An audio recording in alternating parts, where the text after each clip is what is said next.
વચનામૃત ગઢડા અંત્યનું 32મું મહાત્મ્યના ઓથે પાપ કર્યાનું તારીખ 8/2/1829 રવિવાર. સંક્ષિપ્ત સાર પહેલો.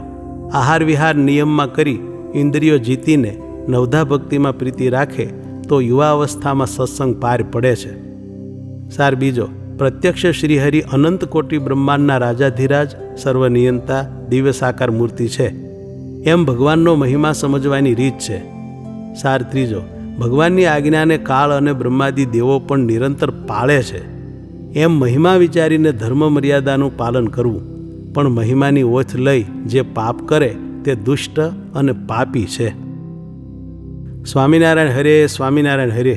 સંવત 1885ના મહાસુદી પંચમીને દિવસ સ્વામી શ્રી સહજાનંદજી મહારાજ શ્રી ગઢડા મધ્ય દાદા ખાચરના દરબારમાં આથમણે દ્વાર ઓરડાની ઓસરીએ ઢોલિયા ઉપર વિરાજમાન હતા ને સર્વ શ્વેત વસ્ત્ર ધારણ કર્યા હતા ને પોતાના મુખારવિંદની આગળ મુનિ તથા દેશ દેશના હરિભક્તની સભા ભરાઈને બેઠી હતી ને ગવૈયા પરમહંસ વસંતના કીર્તન ગાવતા હતા.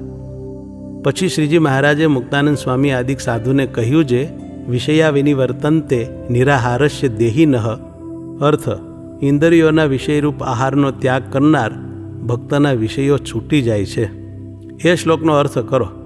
ત્યારે તેમણે રામાનુજ ભાષ્ય સહિત અર્થ કર્યો.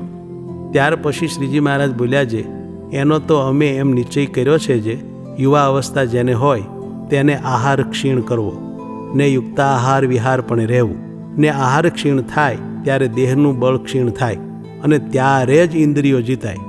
તે વિના ઇન્દ્રિયો જીતાય નહીં. ને એવો થકો પોતાના મનને ભગવાનની 9 પ્રકારની ભક્તિને વિશે રુચિ સહિત રાખે ને ભક્તિમાં પ્રીતિ રાખે. એ 2 પ્રકારે એ વર્તે તો એનો સત્સંગ પાર પડે. અને એમ ન હોય તો એ જ્યારે ત્યારે જરૂર ઇન્દ્રિયોને વશ થઈને વિમુખ થાય. તે ગોવર્ધન જેવો સમાધિનિષ્ઠ હોય તો પણ એને ભય છે તો બીજાની શી વાર્તા. અને આહાર નિયમમાં કરવો તે ઘણાક ઉપવાસ ઠામુકા કરવા માંડે તેને કરીને ન થાય. એમ તો જાજી તૃષ્ણા થાય ને મૂળગો આહાર વધે ને ઉપવાસનો ખાંગો ખાય ત્યારે બમણો વાળે. માટે એ તો ધીરે ધીરે આહારને ઘટાડવા માંડે તો નિયમમાં આવે. જેમ મેઘ ઝીણી ઝીણી બુંદે વરસે છે પણ બહુ પાણી થાય છે તેમ ધીરે ધીરે આહારને નિયમમાં કરવો ને એમ કરે ત્યારે ઇન્દ્રિયો નિયમમાં આવે ને ભક્તિમાં પ્રીતિ હોય તો પાર પડે. એ નિશ્ચિત વાર્તા છે.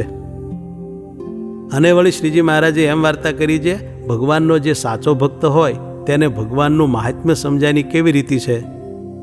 તો જે ભગવાન છે તે તેજોમય એવું જે પોતાનું અક્ષરધામ તેને વિશે સદા સાકાર મૂર્તિ થકા વિરાજમાન છે ને સર્વના કારણ છે, સર્વના નિયંતા છે, સર્વના અંતર્યામી છે, અનેક કોટી બ્રહ્માંડના રાજાધિરાજ છે ને અલૌકિક દિવ્ય સુખમય મૂર્તિ છે ને માયાના ગુણ થકી રહિત છે.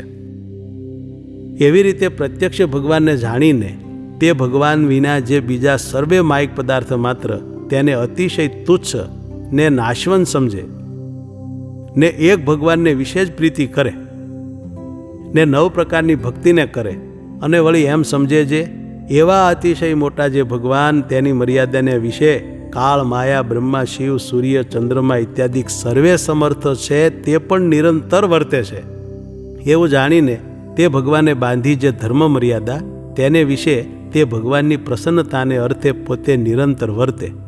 પણ તે ધર્મ મર્યાદાનો ક્યારેય લોપ ન કરે. અને જે કુબુદ્ધિવાળો હોય તે કેમ સમજે તો એવા મોટા જે ભગવાન તે તો પતિત પાવન છે, અધમ ઉદાહરણ છે. તે માટે કાંઈક ધર્મ વિરુદ્ધ ઓળું વર્તાઈ જશે તો તેની શી ચિંતા છે. ભગવાન તો સમર્થ છે. એવી રીતે મહાત્માનો ઓથ લઈને મૂળગો પાપ કરવા થકી ડરે નહીં એવો જે હોય તે તો દુષ્ટ છે, પાપી છે.